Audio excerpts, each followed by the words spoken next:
Hey sixth graders, today we're going to take a look at the area of triangles. So with geometry, a good portion of geometry, honestly, is memorizing formulas. And we are going to be looking at different shapes, and each of the shapes have a unique formula to calculate the area. So yesterday's lesson was on the area of parallelograms, and parallelograms do include squares and rectangles, as well as those parallelograms, the slanted looking ones that you practiced with yesterday. So today we're going to go ahead and take a look at triangles, and notice the stem or the prefix of the word triangles. It's tri, which means three. So this, really breaks down to three angles, and it is a three-sided polygon. So it is a three-sided polygon whose angles add up to 180 degrees. We're going to do some more with angle work in our I think our last unit. In a couple units from now, we will do a unit on angles, and we'll focus more on that. But for now, just kind of take it as a fun fact. The formula for the area of a triangle, and this will never change, the area of a triangle is 1/2 times the base times the height. Some other ways you might see this, because remember, when you're taking half of something, you can also divide it by 2. So some kids really like doing this, base times height divided by 2. I don't really have a preference. I am conditioned to write it like this, 1/2 base times height, just because that's how I did it growing up, but feel free to use this version as well. They are completely equivalent. They're exactly the same. Now remember, in geometry, always the base and the height of shapes are perpendicular. Oops. They are perpendicular, meaning that they form a right angle. So this can get confusing again for kids, because they might think this slanted side is the height, and it is not. The height must be perpendicular, make a right angle with the base. And remember, the base is kind of that side that you can sit flat on a table, but sometimes I might give you shapes that are kind of, rotated or facing a different way. So please just know that you can actually treat any side as the base as long as you use the perpendicular height to it. So here, as you can see, I have a side with a perpendicular height to that. So let's go ahead and calculate the area of these triangles, and then we'll take it a step further like we did with the parallelograms, and we'll apply our algebra knowledge. So let's take a look at this first triangle. So I did not give you the dimensions, however, I gave you a grid, and these are square units. So we can go ahead. I noticed that the base stretches from here to here. So the base is just this thick line. So let's see, it's 1 unit, 2 units, 3 units, 4 units, 5 units, 6 units. It is 7 units long. Oops. And the height that's perpendicular to it, I see a right angle right here. The height is 1, 2, 3, 4 units tall. So the area of a triangle, and I will always again use A, and then I'll draw a little shape of whichever shape I'm calculating the area of. So area of a triangle is equal to 1/2 times base times height. I always want you to write the formula first. And actually, I'll call this my trifecta. Step 1, the first thing I always want to see is you write the formula. Second thing I want to see is you substitute in the units. So the area of this triangle will be 1/2 times 7 times 4. And then the last step is actually solving with units.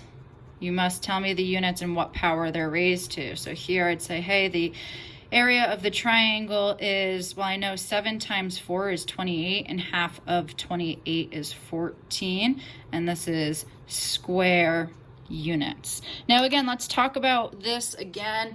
Why are they square units? Why are they to the second power? And they must be to the second power. They are square units because if you went ahead and counted how many of these square units comprise the inside of the shape, that will be 14.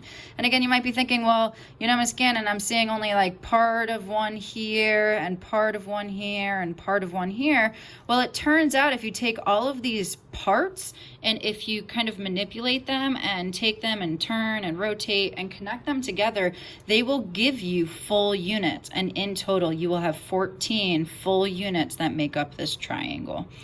So these are the three things that you definitely want to see moving forward. I'll call it the geometry trifecta.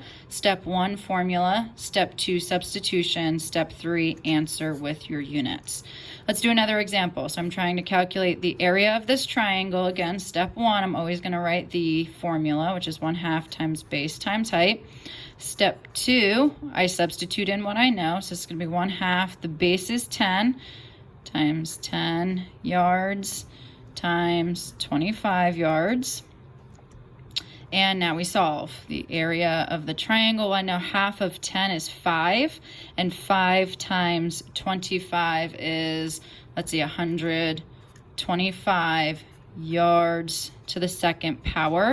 And that is because we have yards times yards, which gives you yards to the second power, which we call square yards. So if this was in a grid that was yard, where each square was a yard by a yard, 125 of them would fit inside of this triangle. Let's do one more example together, calculating the area of a triangle. So remember, the base and the height must be perpendicular. Well, I see these two things are indeed perpendicular. They're forming right angles, so I can treat this as the base and this as the height. So I know my area of a triangle. Let's do the trifecta. Formula is base times height. Area of the triangle is 1/2 times 15 inches times 5 inches. And now let's calculate. So let's see, 15 times 5 is 75, and 1/2 of 75 is 37.5. So this is 37.5 square inches, because inches times inches will indeed give you square inches. Your units will always be square units when you're dealing with area, because it is a two-dimensional measure.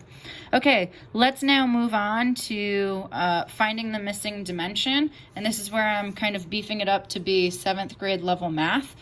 So if we're given the area and either the height or the base, we can find out the missing dimension by yet again using our algebra skills. That's the beauty of algebra. It helps us to figure out a lot of missing or unknown things.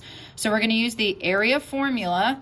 We're going to, look, here's the trifecta. We're going to use the area formula. We're going to substitute in what we know, and we will then solve for the unknown side, which will be our variable. So let's do an example together. Find the base of a triangle that has an area of 24 square inches and a height of 6. I like to write down what I'm given. I know the area is 24 square inches and the height is 6, and the base is unknown, so I will use b as my variable. So step 1, write the formula. I know that the area of a triangle is 1/2 times base times height. That's step 1. Step 2, substitute. I know the area is 24 square inches, and that is going to be equal to 1/2 times this unknown base times our known height of 6. So you have a couple of options. We can simplify this side first, which I'm going to go ahead and do because it's not too bad. So I know 24 square inches is going to be 1/2 of 6 is 3 inches times the base. I'm kind of running out of space. Let me come up over here now.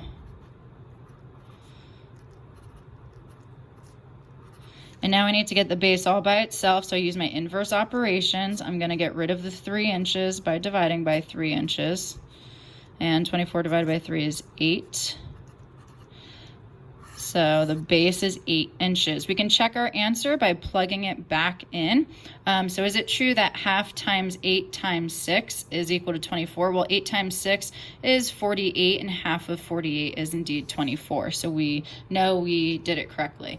All right, let's do the last one together, and then I challenge you to do the back side on your own and check the answer key on the website to see if you're doing it correctly.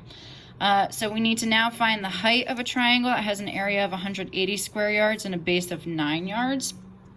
I like to write what I'm given. I know the area is 180 square yards. I know the base is 9 yards based on the problem. The height is unknown. So step 1, formula. The area of a triangle is 1/2 times base times height. Step 2, substitute. We know it's 180 square yards is equal to the area, so we plug that in for A. That's going to be 1/2 times 9 yards times the unknown height.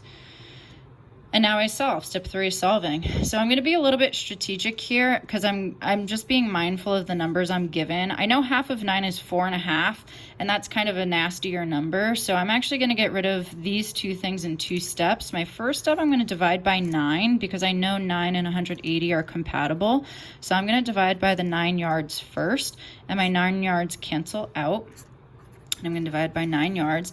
180 divided by 9 is 20 yards equals 1/2 times h. Now notice the 1/2 did not disappear because the 9 divided by the 9 gave you 1, which is why those things only canceled out. And now I get rid of multiplying by 1/2 by dividing by 1/2, or I can be strategic and I can multiply by the reciprocal.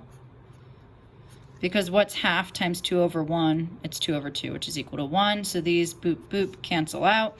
And 2 times 20 is 40 yards is equal to my unknown h. And yet again, we can check our work by plugging back into the original. I can do 1/2 times 9 times 40. Well, I know 1/2 of 40 is 20, and then 20 times 9 does get you back to the original 180 square yards.